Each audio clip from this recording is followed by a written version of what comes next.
to show you what I bought. I haven't done a proper let's go book shopping with me in like quite a while. This is the first one I've done this year. This is also the first time I've been book shopping this year, and I bought a lot of books. I probably shouldn't have. Here I am. I went to Bath and I went to 3 bookshops. I went to Toppings, I went to Waterstones, and I went to a little independent one called Mr. B's, who I love.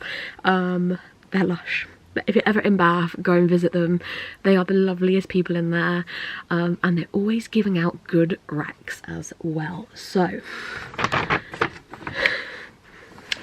let's start with Toppings. So I bought 3 books from Toppings, starting with Cat Gamer Volume 3. I read Cat Gamer Volume 1 last year. I loved it. Gave it 5 stars.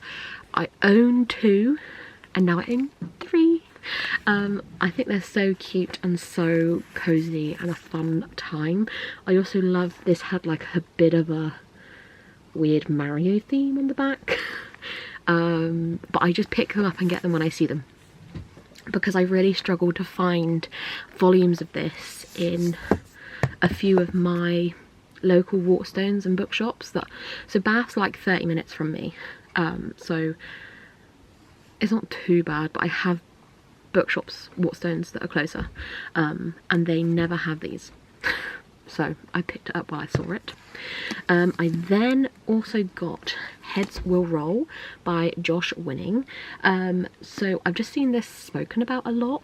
I don't know if it's just been published over here, but it was everywhere.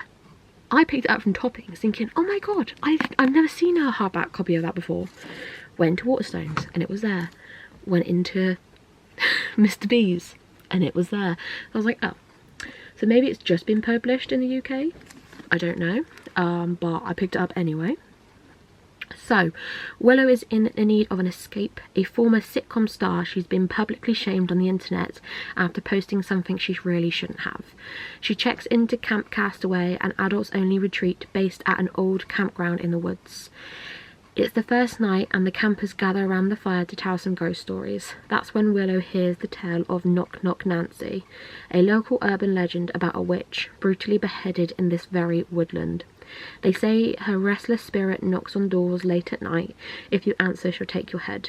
Willow doesn't believe in ghost stories, but the next day a camper has vanished under the mysterious circumstances, and then that evening in her cabin, Willow hears it.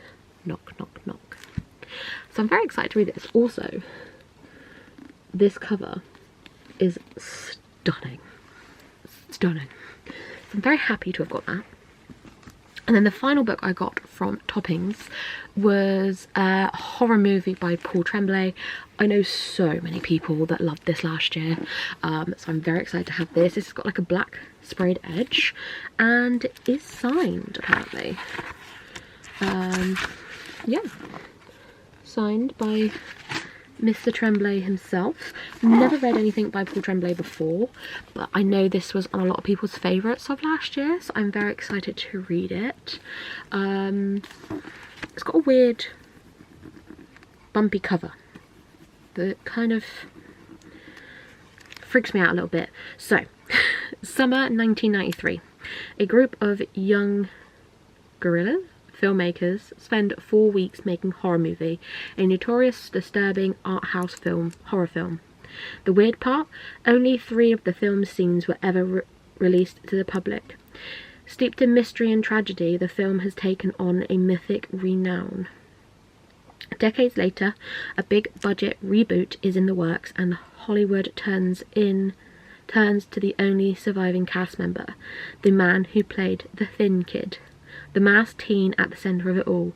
He remembers all too well the secrets buried within the original screenplay, the bizarre events of the filming, and the crossed lines on set. Caught in a nightmare of masks and appearances, Hollywood personalities and fan conventions, the Thin Kid spins a tale of past and present, scripts and reality, and what the camera lets us see, but at what cost do we revisit our demons?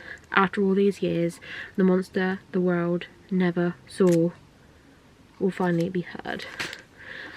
I do love a bit of a horror, to be fair. I don't read loads of horror, but I do enjoy it when I do read it.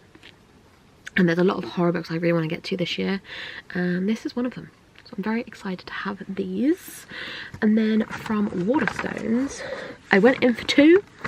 No, I went in for 3, and I got 2. So we have Part of Your World by Abby Jimenez, and Bright Young Women by Jessica Knoll. Both of these I've been wanting for a little while, but I kind of wanted to go and get them like in person. So I did. So Abby Jimenez is obviously a very popular romance author, and I haven't actually read anything by her, but everyone loves her. And I got on the Ali Hazelwood train last year, loved it. Got on the Emily Henry train last year, loved it. So I think I'm gonna love this just as much. So after a wild bet, Alexis Montgomery has had her world turned upside down. The cause, Daniel Grant, a ridiculous hot carpenter who's 10 years younger than her, and as casual as they come. The complete opposite of sophisticated city girl Alexis. And yet their chemistry is undeniable. While her ultra-wealthy parents want her to carry on the family legacy of world-renowned surgeons, Alexis doesn't need glory or fame. She's fine with being a mere ER doctor. And every minute she spends with Daniel and the tight-knit town where he lives, she's discovering what's really important, yet letting their relationship become anything more than a short-term fling would mean turning her back on her family and giving up the opportunity to help thousands of people. Bringing Daniel into her world is impossible, and yet she can't just give up the joy she's found with him either.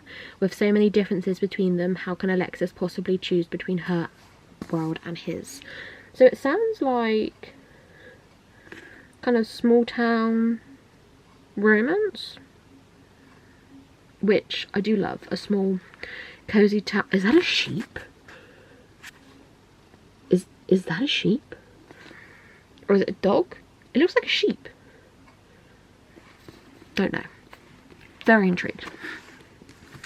And then yes, Bright Young Women, another one that's quite popular, quite well loved.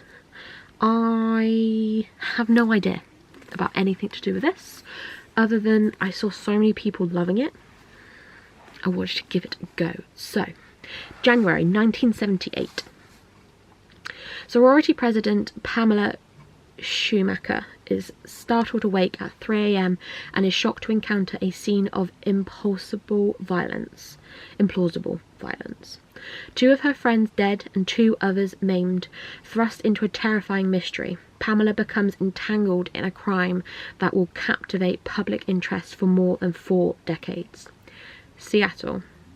Tina Cannon thinks she has finally found peace after years of hardship when Ruth, her best friend, suddenly goes missing from Lake Shumishin State Park on a beautiful summer's day. Now Tina has devoted herself to finding out what happened to her. When she hears about the tragedy in Tallahassee, she knows it's the man the papers refer to as the all-American sex killer. Determined to make him answer for what he's done to Ruth, she's travelled to Florida on the collision course with Pamela and one last impending tragedy. Inspired by the real-life sorority targeted by America's first serial killer in his final mysterious spree. Wow. Real life. Oh.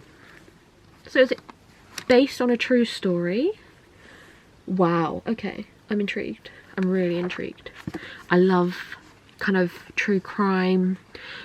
So the fact that this might be inspired by a real life sorority targeted. Wow. I'm intrigued. Interesting. Very, very interesting.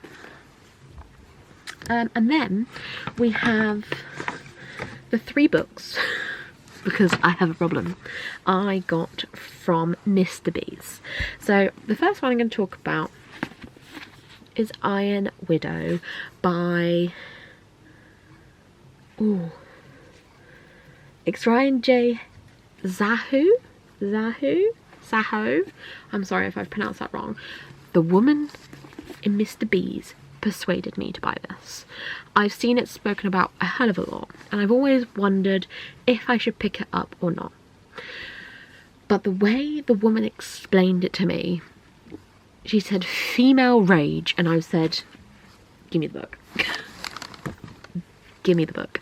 After Blood over Brighthaven, I'm all for a bit of female rage. So I'm very, very excited to read this one. So let's see. The boys of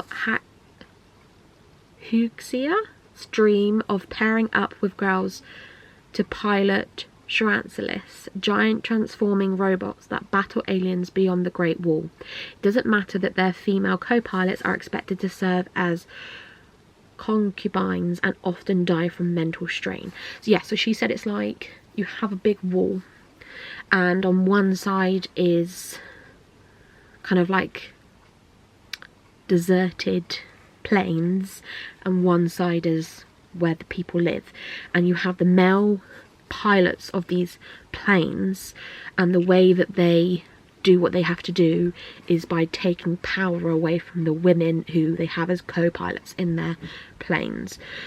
But this, our main character, is more powerful than they are. So when 18-year-old Zitian offers herself up as a concubine pilot, her plan is to assassinate the Acre male pilot responsible for her sister's death.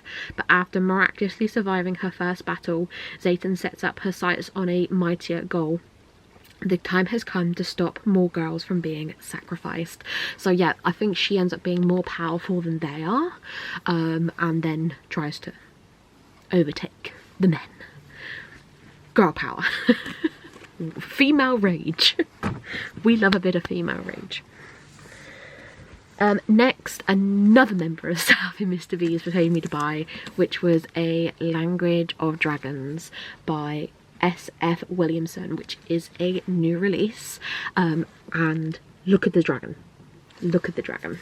So I'm so excited to read this one. I didn't realise it had artwork under the dust jacket. That was stunning. So, London, 1923. Dragons soar through the skies and protests erupt on the streets. But Vivian Featherswallow isn't worried. She's going to follow the rules and get an internship studying dragon languages. By midnight, Viv has started a civil war. With her parents arrested and her little sister missing, all the safety Viv has worked for is collapsing around her. So when a lifeline is offered in the form of a mysterious job, she grabs it. Arriving at Bletchley Park, Viv discovers she has been recruited to uncover the secrets of the hidden dragon language. If she succeeds, she and her family can all go home again. If she doesn't, they'll all die. But more Viv learns, the more she realises that the bubble she's grown up in isn't as safe as she thought, and eventually she must decide what war she is really going to be fighting.